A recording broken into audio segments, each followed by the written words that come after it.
오늘은 부활 주일입니다. 부활은 끝이 아니라 시작인 줄 믿습니다.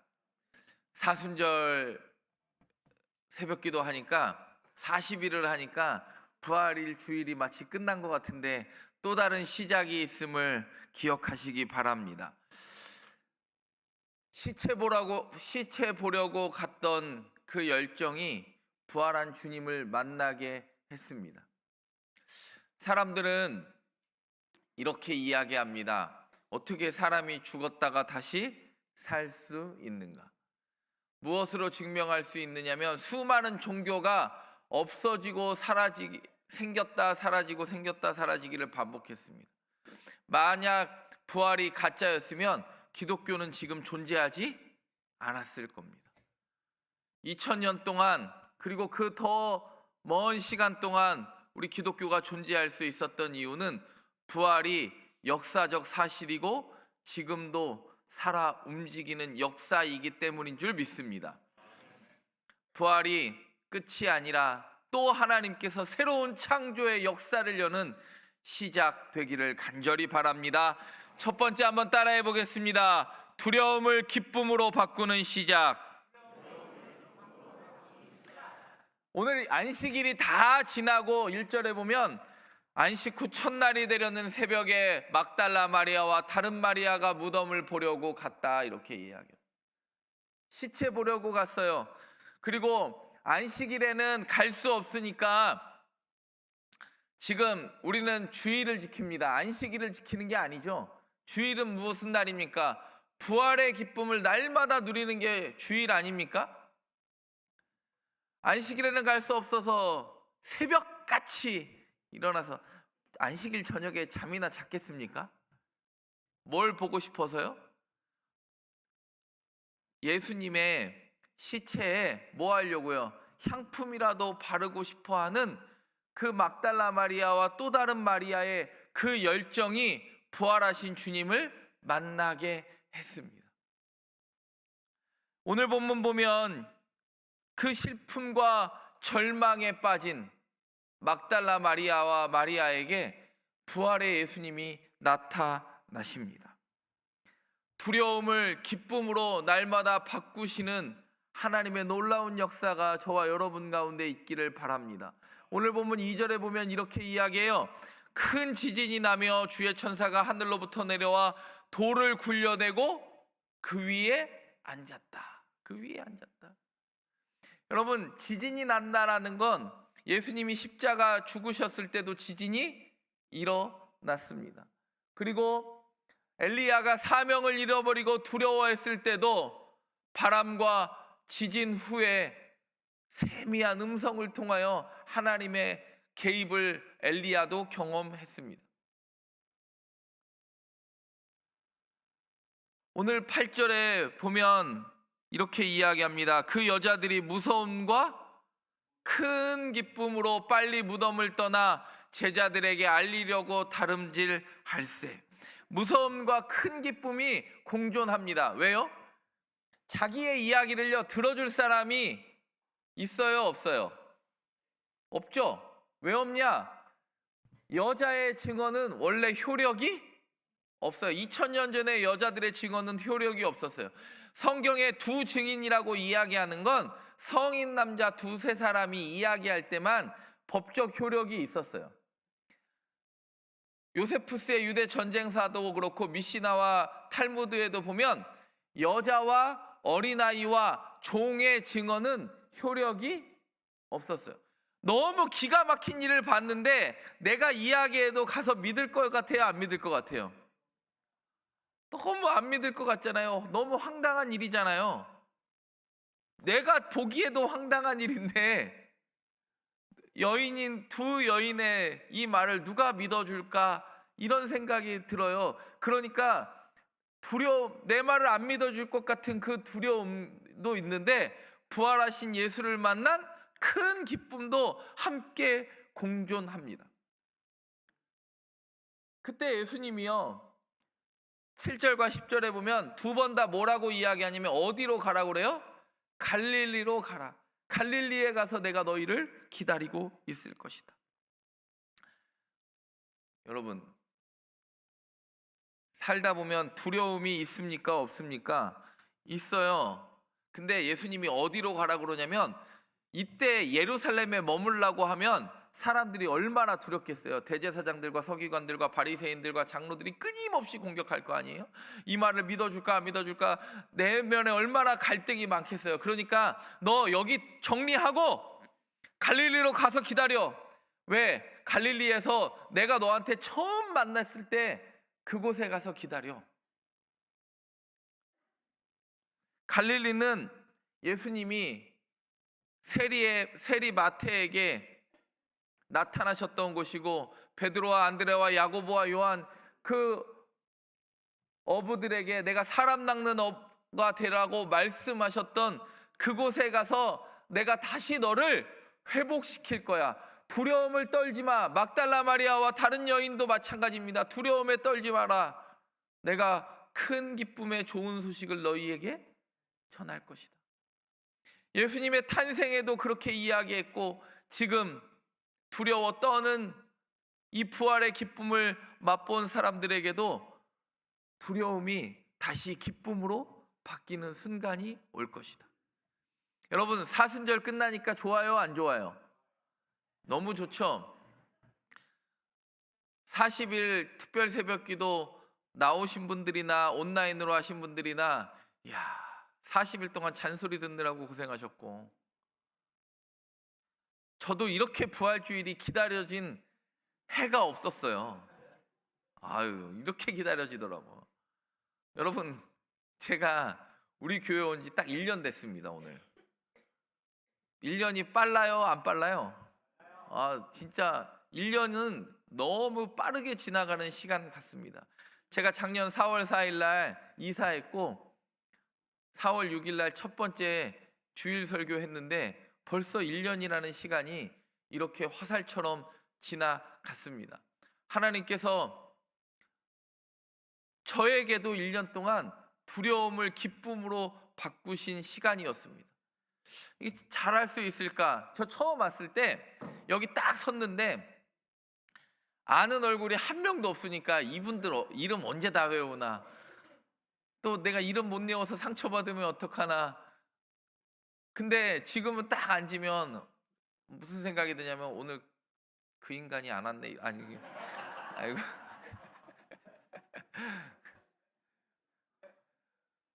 지금은 누가 안 왔는지 보일까요, 안 보일까요? 아유, 누가 안 왔는지도 보인다니까. 하나님께서 제 두려움도 기쁨으로 바꾸셨고, 막달라 마리아와 그 마리아와 예루살렘에 머물면 큰 해를 당할까봐 그 두려웠던 제자들에게 하나님이 그 불안함도 기쁨으로 바꾸셨습니다. 그게 부활입니다. 저와 여러분의 놀라운 부활의 시작은 두려움을 기쁨으로 바꾸는 시작이 있기를 간절히 바랍니다. 신앙은요, 지식이 아니라 하나님과의 온전한 관계 회복이에요. 이게 부인할 수 없는 사실은, 차라리 마태복음 입장에서 보면 남자 둘이 왔어가지고 이야기했으면 그 증언이 확증됐을 텐데, 여인 두 사람을 통하여 증언으로도 확보되지 않을 이 이야기가 진짜 사실인 건 그 여인을 통하여 이야기한 게 지금도 역사적 사실로 증명되고 있다는 사실입니다. 여러분, 예전에는 어른들이, 저희 선대 어른들은요 까막눈이었어요. 가끔 저도 이렇게 어렸을 때 보면 찬송가도 악보를 볼 줄 아는 사람이 없으니까 찬송가도 다 어떻게 써 있어요? 옛날에 세로로 써 있었어요. 찬송가 앞에 장이 한문으로 표시되어 있었어요. 기억나실지 모르겠는데 그게 불과 저 어렸을 때 이야기예요. 제가 지금 30대니까. 여러분, 생각을 해보십시오. 예전에 신앙의 우리의 선배들은요, 신앙적 지식으로 그 하나님을 알지 못했어요. 성경을 볼 줄도 없어가지고 가끔 보면 성경을 이렇게 펴고도 은혜를 받았다니까. 여러분, 정말 신앙은 들음에서 난다라는 게 그것이 우리 어른들이 증명하셨어요. 여러분, 그 까막눈 어른들보다 저와 여러분의 신앙이 좋았다고 증명할 수 있습니까? 그분들은 그냥 믿었어요. 그분들은 그냥 엎드리고 기도했어요. 신앙은요, 지식이 아니라 그분들이 만났던 하나님과의 온전한 관계가 내 신앙을 증명했어요. 두려움이 기쁨으로 바뀌는 순간이 있습니다. 부활은요, 상황을 바꾸는 게 아니라 내 마음을 바꾸는 시작인 줄 믿습니다. 두 번째로 한번 따라해 보겠습니다. 진리를 왜곡하려는 세상과의 싸움의 시작. 오늘 본문을 보면 이렇게 이야기해요. 사람들이 진리를 뭐 합니까? 왜곡하려고 합니다. 11절에 보면 이렇게 이야기합니다. 여자들이 갈 때 경비병 중 몇이 성에 들어가 모든 된 일을 대제사장들에게 뭐하니? 경비병은 알았어요. 예수님이 뭐 한 걸 알았어요. 부활하신 걸 알았어요. 그랬더니 12절에 보면 그들이 장로들과 함께 모여 의논하고 군인들에게 돈을 많이 주며 사실을 뭐 하려고 그럽니까? 왜곡하려고 그래요. 근데 13절을 보면요, 더 기가 막힌 사실이 하나 있어요. 13절 한번 읽어보겠습니다. 시작. 이르되 너희는 말하기를 그의 제자들이 밤에 와서 우리가 잘 때에 그를 도둑질하여 갔다. 여러분, 잘 때에 제자들이 왔는지 말이 안 맞지 않아요? 여러분, 내가 잘 때 누가 훔쳐갔는지 알아요, 몰라요? 모르죠. 근데 뭐라고 이야기하라고 그래요? 내가 잘 때 누가 훔쳐갔다고 그래요? 제자들이 훔쳐갔다고 이야기하라고.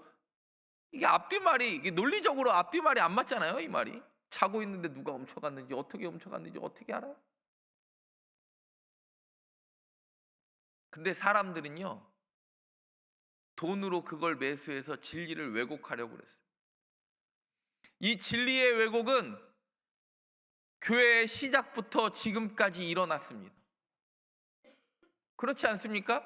사도 바울이 있을 때 이미 영지주의자적 이단이 있었어요. 그게 골로새서죠. 골로새 교회가 영지주의 이단 때문에 엄청나게 핍박을 받았습니다. 그리고 갈라디아 교회는요, 다른 예수, 다른 복음, 다른 천사들 때문에 고통을 받았어요. 진리를 왜곡하려는 시도는 예수님이 부활하신 이후부터 끊임없이 지속됐어요. 근데 우리가 그 진리를 왜곡하려는 시도 때문에 우리의 교회들이 무너지지 않았던 건 부활이 사실이었기 때문에 그렇습니다. 여러분, 우리에게 끊임없이 이야기합니다. 너 이렇게 살지도, 예수 믿는 사람답게 살지도 못하는데 너 예수 믿는 사람이 맞는가? 물론 우리는 그렇게 살 수밖에 없는 연약한 존재입니다. 그러나 우리는 그 진리를 왜곡하려는 사람들 때문에 지거나 무너질 수 없습니다. 우리가 믿는 진리가 여전히 살아 움직이기 때문입니다. 여러분, 예수님이요, 돌아가신 게 아니라 다시 부활하셔서 승천하셨습니다. 사람들은요, 내 목숨을 위하여 내 자리 지키는데 여념이 없어요. 경비병도 그런 것 아닙니까? 경비병도 누구 지키다가 이렇게 사고 터져요? 자기 자리 지키려다가. 왜요? 경비병이 자기 자리 못 지키면 무슨 일이 발생합니까? 내 목숨이 날아가요. 그게 어디에서 보면 또 나오냐면 사도행전 16장에 보면 빌립보 감옥에 들어간 바울과 실라가 기도하고 빌립보 감옥 문이 열리니까 간수장이 문이 열린 걸 보고 뭐 하려고 그래요? 자결하려고 그래요. 왜 자결하려고 하는가? 경비의 책임을 내가 져야 되니까. 그때 사도 바울이 이렇게 이야기합니다. 야야야야야야야, 우리 다 아무도 도망가지 않았다. 그래서 그때 간수장이 그와 그의 온 집이 예수를 믿었다고 성경은 고백합니다. 경비병이 돈으로 매수되고 진리를 왜곡하려 했지만 그 진리는 여전히 퍼져 나갔습니다. 왜요? 사실이기 때문입니다. 마태복음은요, 돈으로 시작해서 돈으로 끝나요. 유다가 뭐 합니까? 예수를 뭐에 팔아요? 은 30에 팔아가지고 자기를 따라다녔던 그 제자의 삶을 왜곡하려 합니다. 그리고 오늘도 경비병들이 또 뭐 하려고 합니까? 돈에 매수돼서 그 진리를 왜곡하려 합니다. 그러나 하나님께서 놀랍게 일하신 줄 믿습니다. 오늘 본문 14절에 보면 이렇게 이야기합니다. 14절에 시작. 우리가 권하여 너희로 권력과 돈과 거짓이 결합하니까 엄청난 사고가 터집니다. 구약시대에도 이런 일들은 많이 있었습니다. 예레미야도 거짓 선지자들 때문에 엄청 힘들었고, 아합도 미가야가 제대로 이야기하니까 미가야를 어디다가 감옥에 가둬 놓고 거짓 선지자 400명 들고 일으키려 합니다. 진리의 왜곡은 새로운 일이 아니라 인류의 반복된 패턴이었습니다. 여러분이 자식을 사랑하면 직장 다니는 자식이 아우 힘들어서 그만둘래 이렇게 이야기하면 야, 그 직장 때려쳐라. 엄마 돈 많으니까 엄마 돈 갖고 장사나 해라. 그러면 자식 잘 키우는 거죠. 자식을 망하게 하는 지름길입니다. 고기를 잡아주는 게 아니라 우리가 아는 대로 고기 잡는 방법을 알려줘야 되는데, 우리는 너무 자식을 이렇게 소중하게 키우니까 고기도 잡아주고 고기 잡는 방법도 알려주려는 모순이 우리에게 있어요. 진리는 대가를 요구하지만 거짓은 편안함을 줍니다. 진짜 자식을 사랑하면 진리를 왜곡하는 이 세상과의 싸움에서 승리할 수 있도록 여러분 기도하고 영적 체력을 기를 수 있기를 간절히 바랍니다. 부활은 그 세상과의 싸움에서 시작할 뿐만 아니라 이미 승리하신 주님을 맛보는 게 부활인 줄 믿습니다. 세 번째 한번 따라해 보겠습니다. 사명을 향해 나아가는 시작. 부활은요, 두려움을 기쁨으로 바꾸고 진리를 왜곡하려는 싸움에서 시작 승리하는 것이고 사명을 향하여 나아가는 시작입니다. 오늘 본문 16절 보겠습니다. 오늘 본문 16절 시작. 11 제자가 갈릴리에 가서 예수께서 지시하신 재밌는 게, 여러분 갈릴리 가보신 분들도 있고 못 가보신 분들도 있겠지만 갈릴리 가면요 무슨 일이 일어나는지 아세요? 갈릴리 처음 본 사람은 이야 그래요. 너무 커서 그래요. 갈릴리의 동네가 얼마나 많습니까? 디베라도 있고 가버나움도 있고 막달라도 있고 거라사도 있고 벳세다도 있고, 뭐 갈릴리의 동네가 한두 개입니까? 어마어마하게 큰 거예요. 근데 갈릴리에 보면 11 제자가 갈릴리에 가서 예수께서 지시하신 뭐에 이르러? 산에 이르러. 갈릴리로 가라고 제자들에게 막달라 마리아와 그 마리아를 통해서 이야기할 때 제자들은 알았어요. 내가 어디로 가야 할지가 분명히 보여졌어요. 그러니까 오늘 지시하신 산에 이르러, 예수님의 사역의 시작이고 내가 처음 은혜 받았던 자리고 나의 부르심이 시작된 그곳에서 나는 사람 낚는 어부가 될 것임을 다시 한번 확인시켰어요. 예수님이요, 왜 예루살렘에 머물라고 하지 않았을까요? 제자들이 흔들릴까 봐.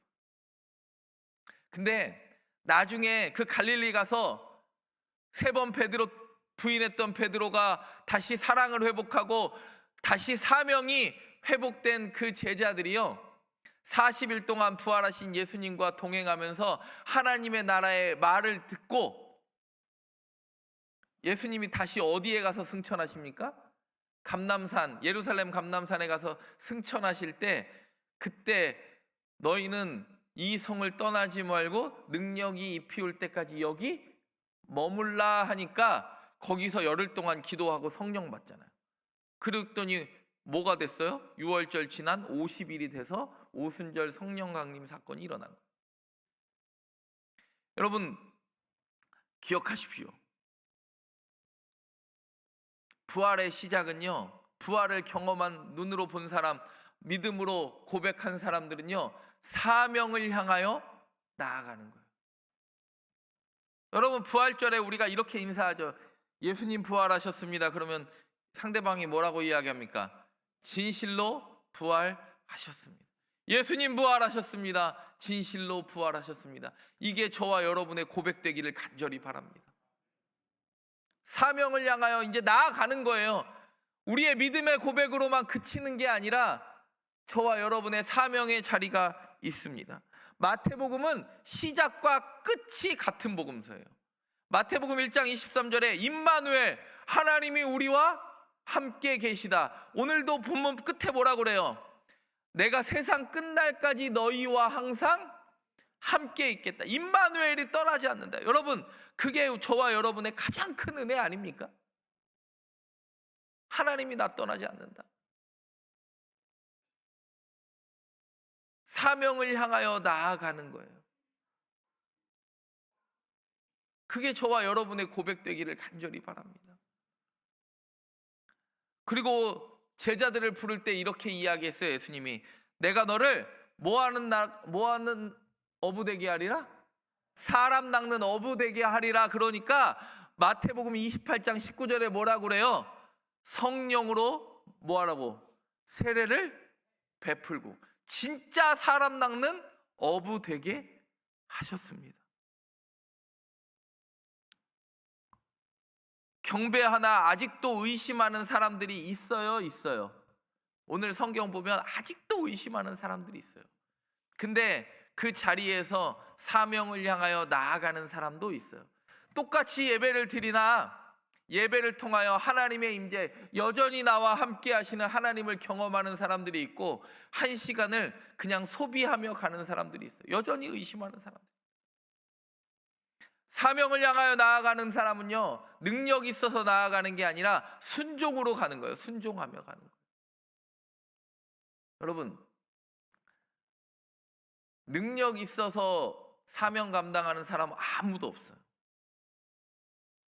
하나님이 주시는 힘으로 감당하는 거예요. 저도 1년 딱 지나니까 이런 생각이 들더라고요. 야, 이거 어떻게 감당하나? 부목사를 좀 더 하고 왔어야 되나?